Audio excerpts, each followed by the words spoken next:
Dharma Bites is brought to you by Free Buddhist Audio, the Dharma for your life. Our work is funded entirely by donations from our generous listeners. If you would like to help us keep this free, make a contribution at freebuddhistaudio.com/donate. Thank you, and happy listening. So if we take our Dharma practice seriously, we say we want to change, and we do everything we can to change, there's going to come a point where things start to become less fixed, more fluid, more open, and that's going to feel quite uncomfortable. But we need to actually embrace that point. We can come to a point when we've been practicing for a while, we've been practicing quite steadily, and we come to a point where the old ways of practicing don't quite work. Nothing quite fits. We feel that everything is uncertain.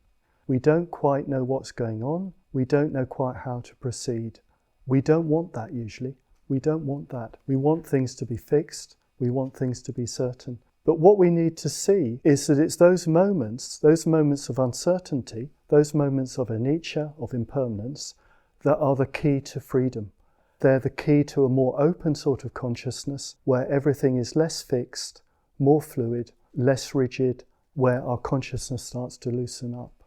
So in those sort of situations, and I'm sure some of you recognise this, it's important not to try to put everything back together again. We may try to keep on practicing in the same old way. It doesn't quite work. We may try to distract ourselves. We may try to short-circuit the process. We may go onto Amazon and buy something, like I sometimes do, just to fix our sense of identity. We may try to distract ourselves in all sorts of other ways. We may try to keep busy. Or, positively, we may just decide just to stay with our experience and allow it to unfold, to stay with uncertainty, to stay with the whole process of impermanence, and just allow that to unfold and surrender to that. Sometimes I do that as well.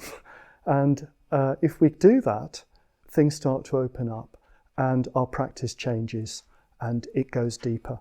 But we have to face that uncertainty. And in a way, that's spiritual death. You know, there are small spiritual deaths and there are big spiritual deaths. And this is spiritual death. And it's a process that's not going to go away.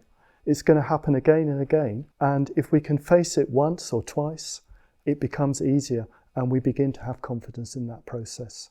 And it's an essential part of spiritual change. So we need to recognize it when it happens and turn towards it and learn to live with uncertainty. We hope you enjoyed today's Dharma Bite. Please help us keep this free. Make a contribution at freebuddhistaudio.com/donate. And thank you.